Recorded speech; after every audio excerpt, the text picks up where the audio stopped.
Hi hello నమస్తే welcome to wifi media. నేను మీ journalist Ramanna. ఈరోజు మనం బోడంపర్తి గ్రామానికి చెందిన మహిళ దగ్గర రావడం జరిగిందండి. ఆమె పేరు శృతి. అమ్మ నమస్తే. నమస్తే. అమ్మ, మీరు ఇటీవల మునుగోడు ఎమ్మెల్యే కోమటిరెడ్డి రాజగోపాల్ రెడ్డి దగ్గరికి వెళ్ళడం సోషల్ మీడియాలో మీ వీడియో కూడా వైరల్ అయ్యింది. సార్ మీకు 25,000 ప్రతి నెల ఇస్తా అని చెప్పి హామీ ఇచ్చారు. అసలు మీకు వచ్చిన బాధ ఏంది? సార్ దగ్గరికి ఎందుకు వెళ్ళారు? సార్ ఎందుకు హామీ ఇచ్చిండు? అసలు దేనికోసం పోయి మాట్లాడారమ్మా? నా పేరు గాదరి శృతి అండి. నా భర్త పేరు రాజశేఖర్ గాదరి. మాది బోడంగిపర్తి ప్రాంతము. మాది నల్గొండ ప్రాపర్ అమ్మ వాళ్ళది. నా హస్బెండ్ మే 14న 2025లో కామెర్లు వచ్చి చనిపోయాడు. హెల్త్ బాగాలేక చనిపోయాడు. అప్పుడు చనిపోయేటప్పుడు నా భర్త, నేను 8వ నెల ప్రెగ్నెంట్, ఫస్ట్ 2 పాపలు, 8th మంత్ ప్రెగ్నెంట్. అప్పుడు మా హస్బెండ్ చనిపోయాడు. నా హస్బెండ్ చనిపోయినప్పుడు నేను అక్కడే ఉన్నా. అత్తమ్మ వాళ్ళ ఇంటి దగ్గరికి తీసుకెళ్ళారు. అక్కడే అన్ని కార్యక్రమాలు అయిపోయినాయి. అక్కడ నెల రోజులే ఉండనిచ్చారు. అప్పుడు కూడా మా అత్తమ్మ వాళ్ళు అప్పుడు కూడా నన్ను చాలా ఇబ్బంది పెట్టినారు. ఇబ్బంది పెడితే అక్కడ ఉండడానికి వీల్లేక తట్టుకోలేక నేను అమ్మ దగ్గరకు వచ్చిన. నల్గొండలో రెంట్కే ఉంటాము. ఓన్ హౌస్ కూడా లేదు. నల్గొండలో రెంట్కే ఉంటాము. వచ్చినాక నెల తర్వాత డెలివరీ అయింది. పాప పుట్టినాక కూడా మా అత్తమ్మ వాళ్ళు రాలేదు. మా భర్త చనిపోయినప్పుడు ఇప్పుడు గవర్నమెంట్ హాస్పిటల్లో చనిపోయాడు కదా. కాకముందుకే 8వ నెల ప్రెగ్నెంట్ అప్పుడు చనిపోయాడు. అయితే మే 14లో మా సార్ చనిపోయాడు. నాకు జూన్ 21కి డెలివరీ అయింది. డెలివరీ అయినప్పుడు కూడా మా అత్తమ్మ వాళ్ళు రమ్మంటే కూడా రాలేదు. ఎవరు కూడా రాలేదు, ఎవరు పట్టించుకోలేదు. మా వాళ్ళే తలైన వేసుకొని హాస్పిటల్లో జాయిన్ చేయించి ఆపరేషన్ చేయించారు. ఆపరేషన్ చేయించాక నేను ఇంటికి వచ్చినాక ఇప్పుడు గవర్నమెంట్ హాస్పిటల్లో చనిపోయినప్పుడు నేనేమో బాధలో ఉన్నప్పుడు ఏడుస్తూ ఉంటుంటే మా మామయ్య వాళ్ళు ఉండి, మా వదిన వాళ్ళు హాస్పిటల్లో డెత్ సర్టిఫికేట్ ఇస్తారు కదా, ఆ డెత్ సర్టిఫికేట్ తీసుకుపోయి ఏం చేశారు, మా వదినకి ఇచ్చారు. మా శ్రీదేవి మా సార్ వాళ్ళు అక్కకి ఇచ్చారు. అమ్మ డెత్ సర్టిఫికేట్ తీసుకొని అమ్మ దగ్గర పెట్టుకొని, అమ్మ నేను అప్లై చేస్తాను డెలివరీకి ఉన్నావు కదా అని నాతో మంచిగా మాట్లాడుకుంటూ ఉండి, అప్పుడు డెత్ సర్టిఫికేట్ తీసుకొని అమ్మ అప్లై చేసి, నేను అప్లై చేస్తా అంటే నేను చేపిస్తా అని చెప్పింది. ఎందుకంటే ఆయన పేరు మీద ఎకరం 16 గుంటలు ఆయన సొంతంగా కొనుక్కున్నాడని చెప్పాడు మాకు. ఇప్పుడు దాని ముందే చెప్పిండు. ముందే మాకు పెళ్లి సంబంధాలు అత్తగారు మామగారు నుంచి కాకుండా మీ భర్త కష్టాజితం ఆయన సపరేట్ కొనుక్కున్నాడు. ఎకరం 16 గుంటలు ఆయన పేరు మీదనే ఉంది. భూమి పాస్బుక్ కూడా ఆయన పేరు మీదనే ఉంది. అయితే అది ఉన్నదని తెలిసి వాళ్ళు డెత్ సర్టిఫికేట్ అప్లై తీసుకొని మాకు చెలవకుండా రైతు బీమా అప్లై చేస్తారు కదా. ఇప్పుడు అంతకుముందు గవర్నమెంట్ ఇప్పుడు చనిపోతే భూమి వాళ్ళకి 5 లక్షలు ఇస్తా అన్నారు కదా. దానికి నాకు చెప్పకుండా నేను డెలివరీకి ఇంటికి వస్తే మా అత్తమ్మ, మా మర్దులు, మా ఆడబిడ్డలు అందరూ కలిసి వాళ్ళందరూ ఏకమయ్యి నాకు చెప్పకుండా పోయి అప్లై చేస్తారు. అప్లై చేసినాక దానికి మా సార్ నెంబర్ ఉంటుంది కాబట్టి నాకు మెసేజ్ వచ్చింది ఇట్లా అప్లై చేసిరని. నేను అడిగితే డెత్ సర్టిఫికేట్ రాలేదమ్మా అని చెప్పారు. 10 సార్లు బోడుపర్తిలో పంచాయతీ పెట్టించిన, పెద్ద మనుషులతో మాట్లాడిపించిన, అట్లా కూడా వాళ్ళు వినలేదు. వాళ్ళు పెద్ద మనుషులు డబ్బులు ఇస్తే వాళ్ళకల్లి మాట్లాడుతున్నారు. మా తరపున న్యాయం జరగట్లే. చెండూరు పోలీస్ స్టేషన్ లో కేసు పెట్టిన, అక్కడ కూడా వాళ్ళు పట్టించుకోలేదు. మహిళా పోలీస్ స్టేషన్ దగ్గరికి వచ్చిన, వాళ్ళు కూడా చెప్తే ఏంలే. ఇప్పుడు వాళ్ళు ఏమంటున్నారంటే భూమి ఇవ్వను అంటున్నారు. భూమి పొత్తుల భూమి అనేసి అంటున్నారు. నా భర్త సంపాదించింది. ఇప్పుడు 5 లక్షల బీమా వచ్చిందిగా, అది అందులోకి వెళ్ళి నాకు చెప్పకుండా 2 లక్షలు తీసి ఖర్చు పెట్టారు. అకౌంట్ బ్యాంక్ పాప పేరు మీద ఇట్లా ఫిక్స్డ్ డిపాజిట్ చేస్తామని చెప్తే నేను వెళ్ళిన బ్యాంక్ దగ్గరికి రమ్మని అంటే, అప్పుడు వాళ్ళు డబ్బులు తీయడానికని వచ్చారు. సార్ మేనేజర్ దగ్గరికి వెళ్తే ఇట్లా మీ డబ్బులు తీసారమ్మా, 2 లక్షలు తీశారు, ఇంకా 3 లక్షలే ఉంది అని చెప్పారు. ఆ సార్ చెప్పినాక నేను నల్గొండకు వచ్చి మళ్ళీ కలెక్టర్ దగ్గరికి వెళ్ళిన. కలెక్టర్ దగ్గరికి వెళ్ళి కలిసి సార్తో కలిసి సార్ ఆర్డీఓ మేడంకి చెప్పారు. ఆర్డీఓ మేడం ఏం చేసింది, ఎంఆర్ఓ సార్కి చెప్పి బ్యాంక్ హోల్డ్లో పెట్టించింది ఆ 3 లక్షలు తీయనీయకుండా. తర్వాత ఇప్పుడు ఆ భూమి కూడా 2 లక్షలు తీసి ఏం చేసుకున్నారు మరి? మా సార్కి దినాల ఖర్చు చేసినాము అనేసి చెప్తున్నారు. ఆయనకి 1,50,000. అప్పుడు మీరు చనిపోయినప్పుడు మా దగ్గర డబ్బుల్లో ఉన్నంతలో చిన్నగా చేసుకుంటాం అంటే, లేదు మేము పెట్టుకొని చేసుకుంటాం, మీరు కొన్ని మేము కొన్ని అని అన్నారు. ఇప్పుడు వేరే దగ్గర తెచ్చినాం, 1,50,000 వేరే దగ్గర తెచ్చినాము, 1,50,000 అయింది బిల్లు. ఆ 1,50,000 అని చెప్పేసి ఈ పిల్లల పేరు మీద వేస్తామని చెప్పేసి వేయకుండా అందులోకి వెళ్ళి డబ్బులు తీశారు. తీసి వాళ్ళకి కట్టేసినామని చెప్తాను. అది కూడా నాకు చెప్పాలి కదా సార్ తీసేటప్పుడు. అక్కడ ఏవో మేడం బంగారుగడ్డ ఆమె మేడంకి వాళ్ళు ఏం చెప్పి మ్యారేజ్ కాలే అని చెప్పారంట. ఆయనకి మ్యారేజ్ కాలే, భూమి వీనదే, నామ్ని మా అమ్మది పెట్టిండు అని చెప్తే నామినీ ఎవరుకుంటే వాళ్ళకే ఇచ్చేస్తారంట. వాళ్ళ డ్యూటీ వాళ్ళు చేస్తారు. పెళ్లి కాక ముందు భూమి కొన్నాడు కాబట్టి నామినీ నామినీ అమ్మది కాబట్టి మా డ్యూటీ మేము చేసామమ్మా, మాకు చెప్పలేదు ఇట్లా మ్యారేజ్ అయింది, 3 పాపలు, ఇట్లా 2 పాపలు, మీరు ప్రెగ్నెంట్ అని చెప్తే ఆ ప్రాసెస్ మేము ఆపుదుము, మీకు కొన్ని ఆమెకు కొన్ని వచ్చేటట్టు చేద్దామా, మీకు వచ్చేది ఏదైనా ఒకటి చేద్దాం అనేసి ఆ మేడం చెప్పింది. అకౌంట్ లో డబ్బులు పడ్డాక మేము ఏం చేయలేము, మీరే మాట్లాడి చేసుకోవాలంటే ఇప్పటికి 8 నెలలు. ఎంత దుర్మార్గము. పాప మామ డెలివరీ అయ్యిండి హాస్పిటల్లో ఉండి ఆమె భర్త చనిపోయిన బాధలో ఆమె ఉంటే వాళ్ళ కుటుంబ సభ్యులు వాళ్ళ అత్త వాళ్ళ ఆడబిడ్డ కలిసి ఆయనకు వచ్చే 5 లక్షల బీమా 5 లక్షల డబ్బులు వస్తాయి కదండి రైతు బీమా అని చెప్పి చనిపోతే ఆ డబ్బులు కూడా అందులోంచి ఆమె తెలియకుండా 2 లక్షలు తీసి వాళ్ళు ఖర్చులకు వాడుకొని మేము దినాలకు ఖర్చు చేసినాము దానికి ఖర్చు చేసినామని చెప్పి ఆమెకు మాకు చెప్తారు. ముగ్గురు ఆడపిల్లలు ఆమె చూస్తే బాగా అవుతుంది. చిన్న చిన్న పిల్లలు ఇంతవరకు వచ్చి చూసిన వాళ్ళు కూడా ఎవరు లేరండి. మా అత్తమ్మ మా అక్క వాళ్ళు మా బావ వాళ్ళు మా పిన్ని వాళ్ళు అమ్మ వాళ్ళ తరపున వాళ్ళే. ఇప్పుడు 10 నెలల నుంచి ఇంటి రెంట్ కూడా కట్టకుంటే మా ఊళ్ళో తల వేసుకొని కట్టారు. కాదమ్మా మీరు రెంట్కి ఉంటారు, మీకు అక్కడ సొంత ఇల్లు లేదా? ఉంది, సొంత ఊరు ఇల్లు ఉంది. సొంత ఊరు బోడంగపడితే అవునండి. అక్కడ ఎందుకు ఉంటలేరు? అక్కడ మా ఆడబిడ్డది మా ఇల్లు అనేసి అని అంటున్నారు.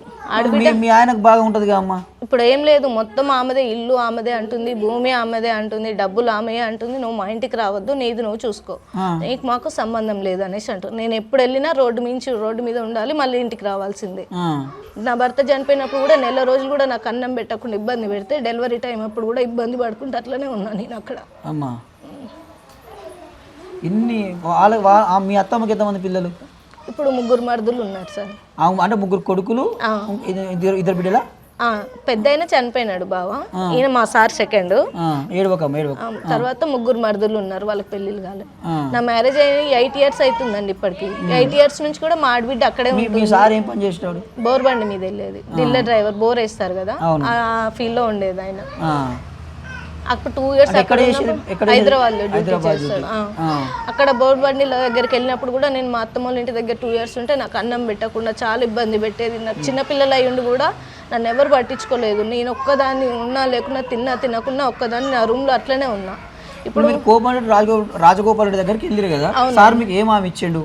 ఇప్పుడు ఇట్లా నాకు వేరే వాళ్ళు తెలిసిన వాళ్ళు సార్ వాళ్ళు వేరే మా బావ వాళ్ళ తరపున వెళ్ళమంటే ఇట్లా సార్ అక్కడ ఉంటాడమ్మా, వెళ్తే నీకు ఎవరు చేసిన ఎవరి దగ్గరికి, మా ఊర్లో పెద్ద మనుషులు సర్పంచ్లు ఎవరి దగ్గరికి వెళ్ళినా కూడా న్యాయం జరగలే అని వాళ్ళకల్లే మాట్లాడుతున్నారు. ఇప్పుడు నా భర్త పేరు మీద ఉన్న భూమి మా అత్తమ్మ పేరు మీద చేపి అంటే నేను ఎందుకు చేపిస్తాను? ఇప్పుడు నా భర్త చనిపోతేనే కదా అవి డబ్బులు వచ్చాయి. ఖచ్చితంగా లీగల్ గా చట్ట ప్రకారంగా మీ భర్త సంపాదించడం నీకే వస్తుంది. దాంతో పాటు మీ మామయ్య సంపాదిస్తే కూడా మీ పిల్లలకు ఆ భావం కూడా మీకు ఖచ్చితంగా వస్తుంది. అట్లా అనకుండా వాళ్ళు పెద్ద మనుషులు ఏమన్నారు అంటే, మా అత్త పేరు మీద ఇప్పుడు నువ్వు చెయ్యి, ఆ డబ్బులు కూడా ఆమెకే ఇవ్వాలి, తర్వాత నిన్ను చూసుకుంటారు. అంటే ఇప్పుడు నేను బాధలు ఉన్నప్పుడే, నాకు చిన్న పిల్లలు ఉన్నప్పుడే పట్టించుకోను, వాళ్ళు పెద్ద అయినాక పట్టించుకుంటారని గ్యారెంటీ ఏంది వాళ్ళది నాకు? వాళ్ళు ఇప్పుడే ఇంటికి రానివ్వట్లేదు, తర్వాతకి రానివ్వరు కదా నన్ను. అట్లా అని చెప్పి నా భర్త పేరు మీద ఉన్నది నాకు కావాలి, నాకు ఇట్లా 5 లక్షల బీమా వస్తే కూడా తీసుకొని ఖర్చు పెడుతున్నారు సార్, నాకు ఇట్లా ఇబ్బంది అవుతుంది, ఇంట్లో వెళ్ళడం కూడా చాలా ఇబ్బంది అవుతుంది, అమ్మ దగ్గర ఉంటున్నా సార్ అని చెప్తే, నువ్వేం భయపడకమ్మా, ధైర్యంగా ఉండు, నీకు నేను ఉన్నా, పిల్లలకి నెల 25,000 నీకు సరిపోతాయా అని ఫస్ట్ అడిగా.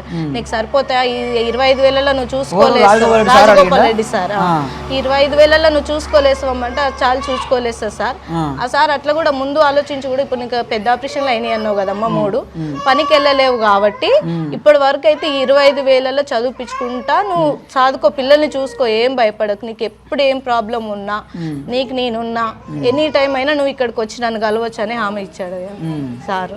నిజంగా సారు దేవుళ్ళకనే దేవుని ఒక కన్న తండ్రి బిడ్డకి ఎట్లా సహాయం చేస్తాడో తండ్రి లాగా నన్ను మంచిగా, ఇప్పుడు పెద్ద పెద్ద ఎమ్మెల్యేలు వాళ్ళు ఎవరు వాళ్ళ దగ్గర కూడా రానివ్వరు బీద వాళ్ళని, ఇట్లా ఎవరైనా వస్తే దూరం నుంచి చూసి మాట్లాడి వెళ్ళిపోతారు, మాట ఇచ్చి తప్పుతారేమో, కానీ రాజగోపాల్ రెడ్డి సార్ ఒక కన్న బిడ్డలాగా చూసుకొని దగ్గరికి తీసుకొని మంచిగా ఓదార్పునిచ్చి ధైర్యం ఇచ్చి, నీ భూమి కూడా నీ భర్త పేరు మీద నీకు నేను చేపిస్తామ్మా, మీ వాళ్ళతో నేను మాట్లాడతా, నీకు దగ్గరుండి నేను చేపిస్తాను, నువ్వేం భయపడకు, ధైర్యంగా ఉండు, నీకు ఎనీ టైం బాధ ఉన్నా ఏమైనా ఇబ్బంది ఉన్నా కూడా నువ్వు ఎనీ టైం అయినా వచ్చి నన్ను కలవచ్చు అని చెప్పినాడు, హామీ ఇచ్చాడు.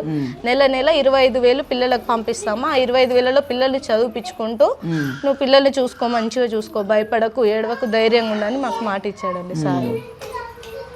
సో అంటే ఆ ఖర్చు అంటే ఇప్పుడు మీరు పని కూడా ఏం చేయలేని పరిస్థితి, చిన్న చిన్న ఇప్పుడు అమ్మ తీసుకురా మా పిల్లల్ని సార్, తీసుకురా కర్రా పాపదా, ఈమె చిన్న పాప, పెద్ద పాప ఇంకా నా భర్త చనిపోయినాక నెలకు పుట్టింది ఈ పాప, ఈ పాప పుట్టిందండి.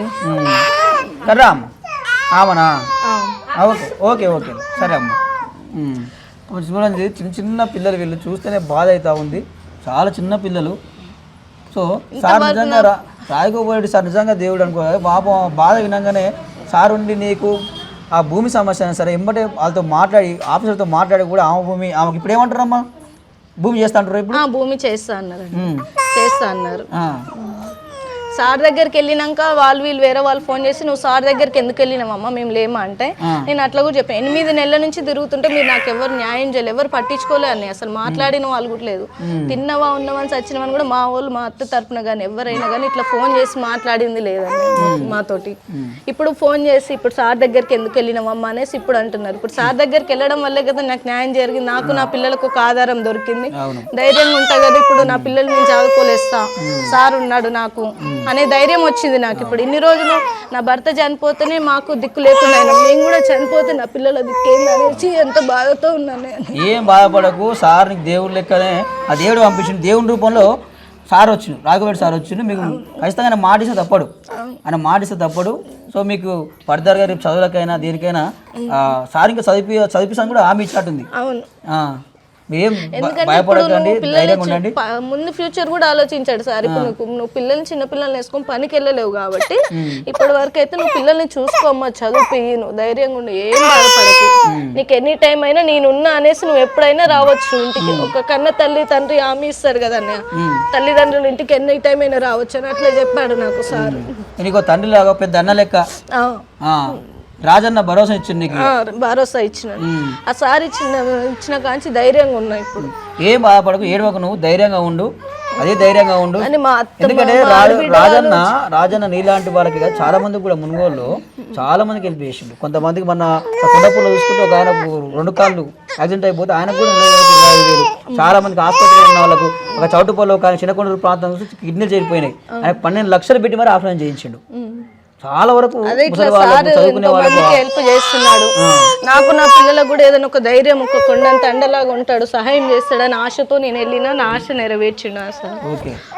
మా అత్తమ్మ మా ఆడబిడ్డ వాళ్ళు మాత్రం చాలా ఇబ్బంది పెడుతున్నారు సార్. ఇప్పటికీ కూడా వాళ్ళు ఏమన్నా బెదిరిస్తారు, కోర్టు కేసు, పోలీస్ స్టేషన్ లో కేసులు ఇవన్నీ పెట్టలేదా? Police station Chandur police station లో పెట్టిన వాళ్ళు ఏమంటున్నారు, మీ వదిన అన్నిట్లో ఉన్నదమ్మా, మేమేం చేస్తాం, ఆమె ఎవరు చెప్పినా వినదు, ఎవరు చెప్పినా వినదు అమ్మ, మేమేం చేయాలంట. పెద్ద మనుషులేమో అంతకుముందు ఆమె జైలుకి వెళ్ళింది, అన్నిటికి వెళ్తే మేమే ఇడిపించుకొని తీసుకొచ్చినాం అమ్మ ఆమెని, మేము ఆమె దాంట్లో వస్తే మమ్మల్ని తిడుతుంది అనేసి అమ్మ భయానికి ఎవరు కూడా వచ్చి మాట్లాడడం కూడా మాట్లాడట్లేదు, చెప్పట్లేరు. ఏం కాదు, ధైర్యంగా కోర్టుకి వేసింది అన్న, ఇంకా నా మీద రివర్స్ కోర్టుకి వేసింది, భూమి మాది, భూమి మీదకి రావద్దు అనేసి. అంటే కోర్టు కూడా నెల తిరగలేకపోతున్నాను నేను. పిల్లల్ని వేసుకొని నెల టైం వచ్చినప్పుడల్లా పోవాలంటే నాకు ఇబ్బంది అవుతుంది, కిరాయిలు పెట్టుకొని వెళ్ళాలంటే ఎట్లా. మీరు కూడా ఆలోచించాలమ్మా. మీ అత్త పేరు ఏం పేరమ్మా? గాదరి ఎల్లమ్మ. మీ పేరు ఆడబిడ్డనా? శ్రీదేవి. మీరు ఆలోచించాలమ్మా, ఆమె నీకు తోడబిడ్డ చెల్లెలాగా అనుకోవాలి, నీకు వీళ్ళ అత్త అయితే ఎవరు బిడ్డలాగా అనుకోవాలి. ఇప్పుడు నీ బిడ్డ అయితే ఎట్లా చూసుకున్నావు, ఏం అట్లా చూసుకోవాలి. పాపం చిన్న పిల్లలు, మీకు ఎంత కనికరం లేకుండా ఉన్నారు మీరు, ఎట్లా ఎందుకు అట్లా చేస్తున్నారు? మా మర్దులు కూడా సార్, మా మర్దులు కూడా ఇప్పుడు అన్న పిల్లలు అంటే ఇంతవరకు మమ్మల్ని చూసుకున్నది లేదు, ఒక డ్రెస్ గాని ఒక ముద్ద అన్నం పెట్టింది కూడా లేదు, అసలు ముట్టుకున్నది లేదు. తెలియదు ఇప్పుడు వీళ్ళకి మాకు సంబంధం లేదు అనేసి అని అంటున్నారు. ఏం కాదు, ధైర్యంగా బతుకు, ధైర్యంగా ఉండు, రాజన్న ఉన్నాడు నీకు అండగా. నువ్వేం బాధపడకు, నీ పిల్లలు మంచి ఆడపిల్లలు, ఈరోజు లక్ష్మీ కుమారులు, ఆడపిల్లలను కూడా బాధపడకు. ఈరోజు ఆడపిల్లలు కూడా అన్ని రంగాల్లో ముందుంటారు, వాళ్ళని చదివిస్తే రేపు వాళ్ళే గొప్పలు అవుతారు, రేపు వాళ్ళే కలెక్టర్లు అవుతారు, డాక్టర్లు అవుతారు, గొప్ప లాయర్. ఆమె లాయర్ అయ్యి ఆమె భూమి ఆమె కొట్లాడి తెచ్చుకుంటుంది ఆ స్థాయికి చదివిస్తే. ఏం బాధపడకు, ధైర్యంగా ఉండు. సో ఇదండి, ఇట్లా పాపం భర్త చనిపోయిన ఒక్క శృతి పరిస్థితే కాదండి, ఎక్కడైనా సరే కానీ ఎవరైనా భర్త చనిపోతే పాపం వాళ్ళ ఇంట్లోకి వెళ్ళగొట్టడము, వాళ్ళు టార్చర్ చేయడము, నీకు ఆస్తిలో భాగం లేదని చెప్పి వెళ్ళగొట్టడము, రకరకాలుగా హింసకు గురి చేస్తూ ఉన్నారు, ఇబ్బందులు పెడతా ఉన్నారు.